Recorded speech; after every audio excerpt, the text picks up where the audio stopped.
eleições. E agora, mais uma entrevista aqui no 4x4.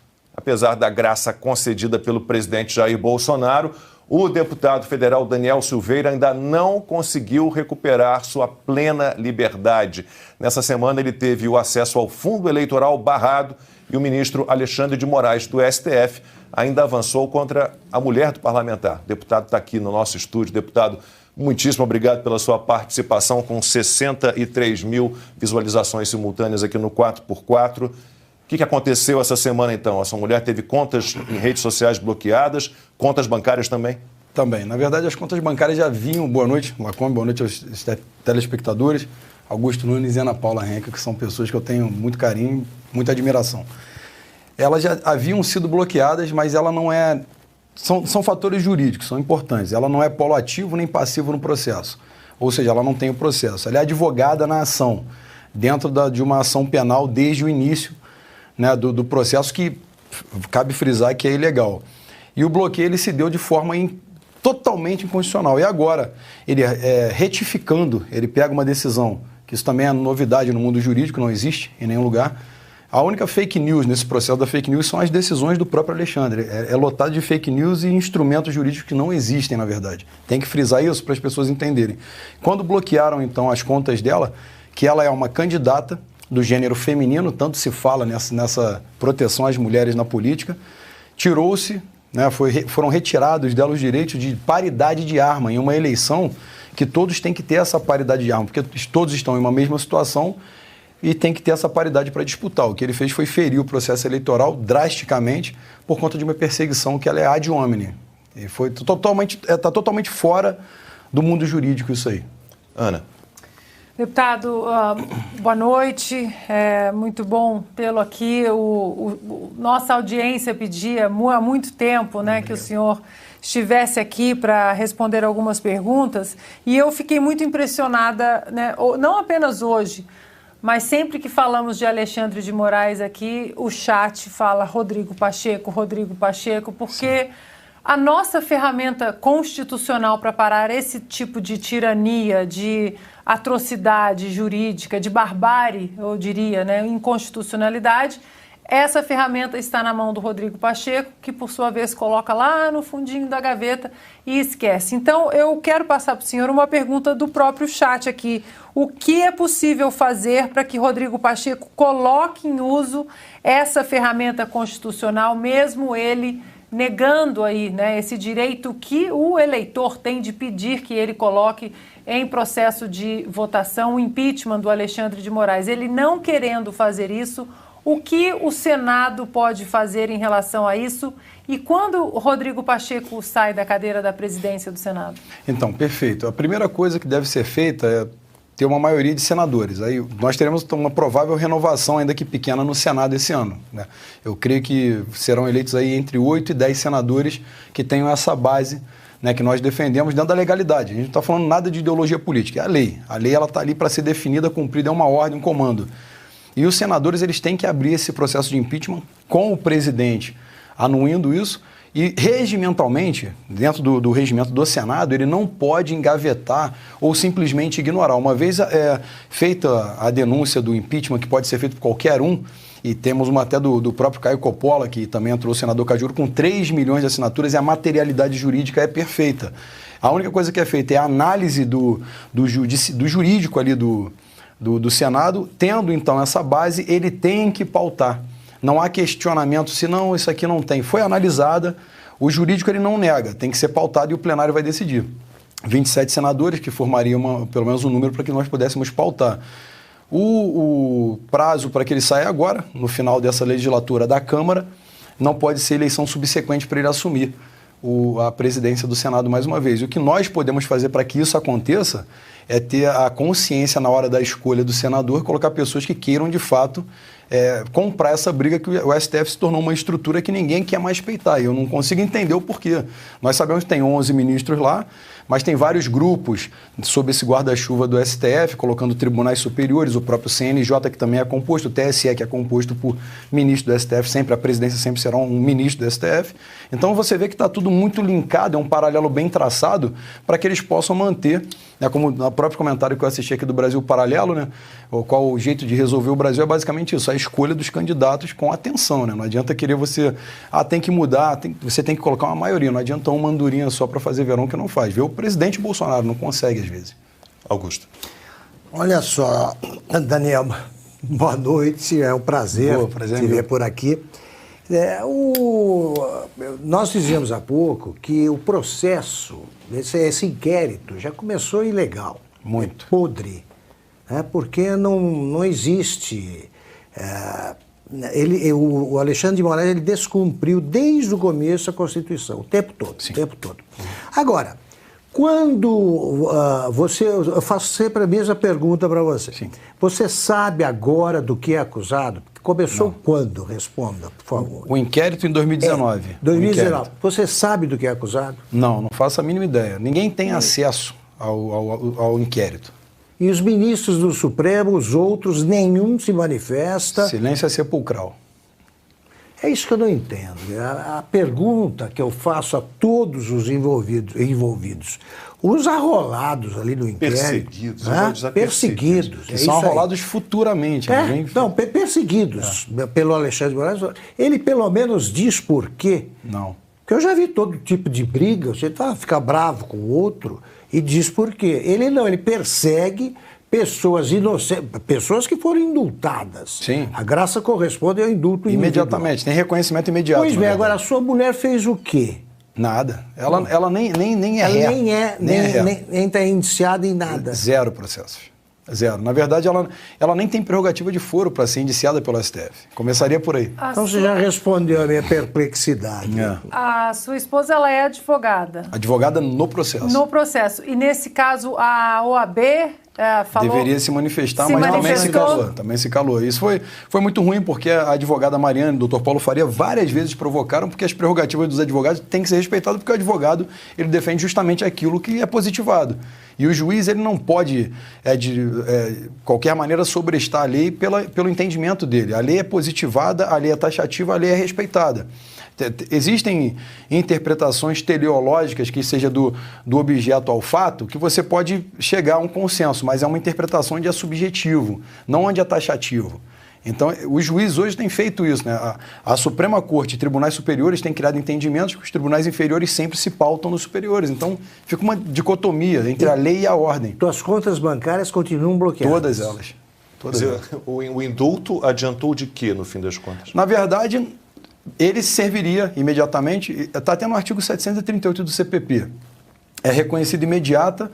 A única coisa que o juiz pode analisar é o requisito constitucional e ajustar as penas conforme a graça foi determinada pelo presidente. Então não há o que se discutir, mas o Alexandre, ele simplesmente, eu acho que ele vê o limite e ele passa a passos largos para poder testar. Ele vai testando até onde dá certo. Ele é um agressor, ele sim é um agressor das instituições. Ele rompeu os poderes e continua nessa sanha persecutória. Constantino. Boa noite, deputado. Um prazer tê-lo aqui. Pois é, o senhor, mesmo com imunidade parlamentar, foi alvo aí de uma perseguição implacável, mas tinha lá, né, a Câmara depois endossando esse absurdo, com uma covardia que vai entrar para a história, a justificativa de que aquele seu vídeo foi muito agressivo, em que pese o flagrante perpétuo, né, que foi criado e só para o senhor, porque senão dá para prender pelo menos aí meia dúzia de petistas. Aí tinha também um jornalista, né, mais diferentão, isolado aí da mídia mainstream, que xingava, usava uns apelidos depreciativos para o ministro, também foi perseguido, tem ordem de prisão, ele está hoje foragido político. Não, ele buscou asilo mesmo e está num país que respeita a liberdade. Mas eram casos restritos ali, alguém que você podia alegar assim, passou do tom, né? O que não importa muito num país que tem lei, mas tudo bem. Aí agora nós abrimos esse programa hoje falando de empresários, alguns bilionários, cujo crime foi, num caso deles, curtir uma mensagem num grupo de WhatsApp. Curtir uma mensagem no grupo de WhatsApp. Ou seja, escancarou de vez. E aí a gente abre o Globo no dia seguinte e vê a Vera Magalhães, respeitada jornalista, aplaudindo isso e dizendo que está evitando um golpe futuro. Ela diz que fontes na Polícia Federal e no Supremo alegam que foi medida preventiva. Ou seja, estamos vivendo o Minority Report, aquele filme com Tom Cruise. Porque esses grupos podem financiar um golpe lá na frente, prende, manda a polícia, tira telefone, uau, funcionou. Então, assim, a pergunta que eu lhe faço, deputado, é se pelo menos o senhor se sente agora em melhor companhia. Se o senhor antes estava tentando subir a voz e estava meio isolado, e agora está vendo que a coisa realmente entornou de vez e passou de qualquer limite que até mesmo essa imprensa consiga esconder. Perfeito. Bom, primeiro que eu tenho que responder é que agora foi avisado, né? Avisamos lá atrás, olha, vai chegar em outras pessoas. E as pessoas às vezes não acreditam, né? Acabam percebendo quando são atingidos pela situação.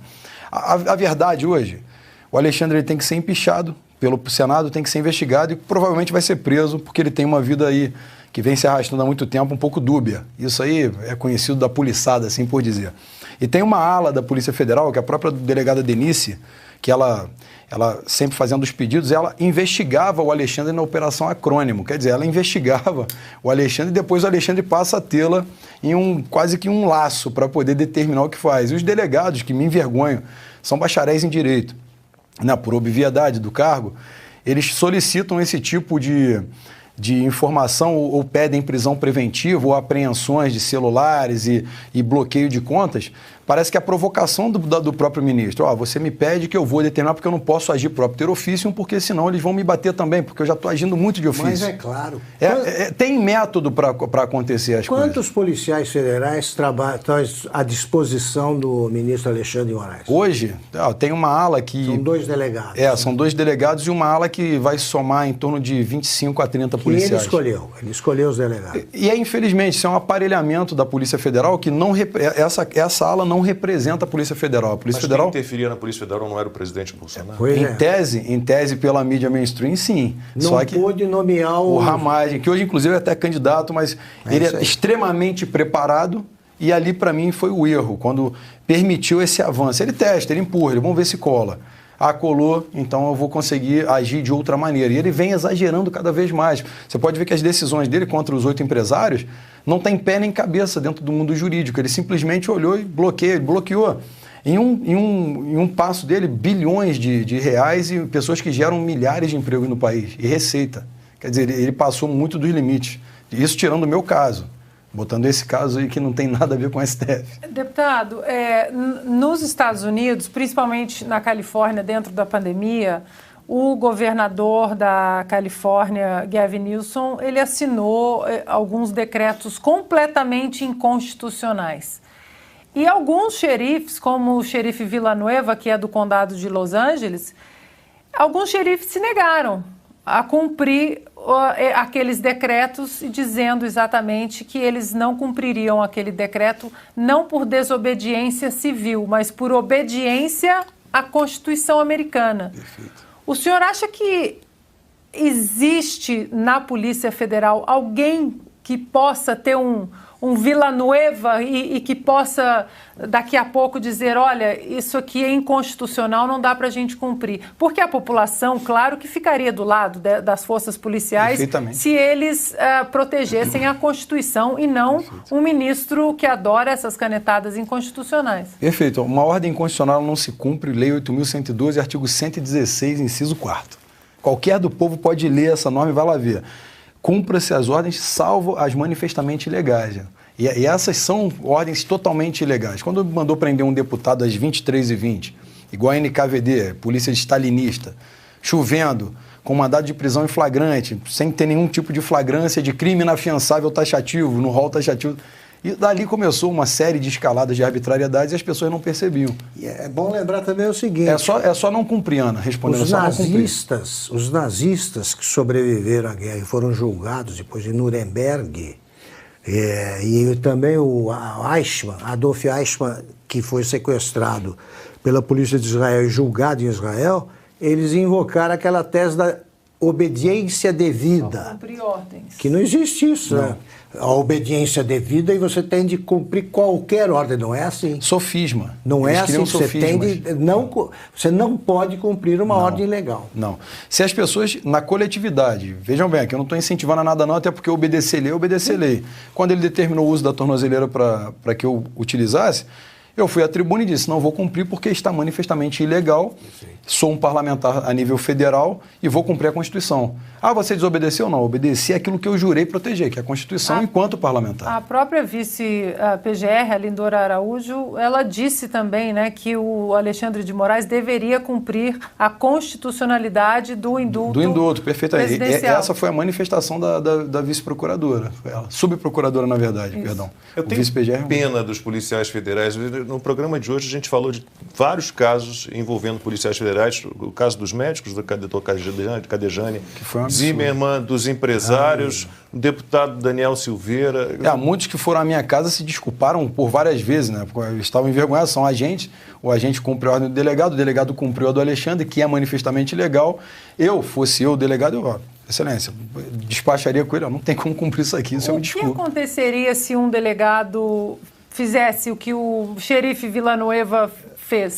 No Brasil? Aqui no Brasil. Aí ele seria retalhado com toda certeza, afastado, ou então transferido para outro lugar, ameaçado. Que hoje o Brasil ele é um estado policialesco sem sombra de dúvidas. Eu não consigo aceitar, é mais forte que eu. Espero que tenham pessoas também que se sintam indignadas com o que está acontecendo e levem a sério o que está acontecendo. O presidente mesmo ele não consegue governar por conta desse estado policialesco, né? É bom lembrar que o delegado de Polícia Federal é necessariamente advogado. Necessariamente é bacharel. Ele sabe o que está acontecendo. Sabe o que está acontecendo. Mas é uma situação muito delicada. Muito desconfortável e triste. Constantino, Ana Augusto, alguma pergunta a mais? Eu tenho mais uma pergunta. Deputado, e que situação está suas redes sociais, suas contas bancárias, como o senhor tem vivido? Eu soube que todas as contas foram bloqueadas, redes sociais, você está em campanha, mas não consegue conversar com o seu eleitorado? Não. Como que está Então, na verdade, quando ele determinou o bloqueio, a decisão dele é tão teratológica que ele coloca qualquer conta vinculada ao nome Daniel Silveira que seja automaticamente bloqueada pelo Instagram, Facebook e comunicada à corte, ao Tribunal da Verdade. Daí então eu comecei a gravar o vídeo e disseminar com os amigos e publiquem nas suas redes. Estão tentando fazer isso, só que o alcance acaba não capilarizando muito. Porque, primeiro, vedada a censura. Segundo, contas bancárias. Terceiro, o meu horário eleitoral que eles bloquearam, sendo que eu tenho pleno gozo dos direitos políticos, porque a lei não permite que eu seja inelegível. Dentro da lei, é impossível não estar nesse pleito, né? Competindo aí com os outros candidatos. Mas ele simplesmente decide sempre à margem da lei. E eu acrescento que ele tem pressionado emissoras de rádio para que você não seja entrevistado. Muitas, na verdade. Inclusive está pressionando até alguns membros do judiciário do TRE do Rio, e nós temos pessoas lá dentro, informantes e amigos que falam, olha, ele liga para vários desembargadores para tentar ameaçar e tudo mais, ou seja, eu fico utilizando o adubo do medo ali para poder colocar desembargadores que infelizmente recebem essa ordem, mas não têm hierarquia, por medo talvez de retaliação no CNJ e tudo mais. Deputado, é uma situação muito triste, a gente torce muito para que tudo se encaminhe de alguma maneira, a gente ainda fica procurando aí como, sem a participação do Senado, sem a participação... O trabalho de vocês é muito importante para isso. A gente tenta de alguma forma, todos nós. Eu acho importante a gente falar também que é claro que o deputado é um apoiador do presidente Jair Bolsonaro, mas também... o que nós defendemos aqui é o respeito à Constituição. Sim, né? sim, se fosse um deputado do PT, né? Como também nós defendemos o PCO, quando o Alexandre de Moraes derrubou as contas sociais do PCO, nós defendemos a liberdade de expressão, falamos também contra o ministro. Então, essa defesa, as pessoas têm que entender. São coisas inegociáveis. Inegociáveis. E mais, está desrespeitando, Alexandre de Moraes está desrespeitando milhares de eleitores que o elegeram. Milhares. Hoje milhões de pessoas ouvem, né, os nossos comentários. Você é um representante do povo. Sim. Democracia é isso, né? É isso aí. Democracia é isso. E liberdade não se fatia, né? De jeito, todos nós temos ou ninguém tem. Não tem jeito. Ou todos com ou todos sem. Sim. Deputado, muitíssimo obrigado. Obrigado, Boa noite, boa semana. Augusto e Ana. Obrigado. Termina aqui então o programa 4x4.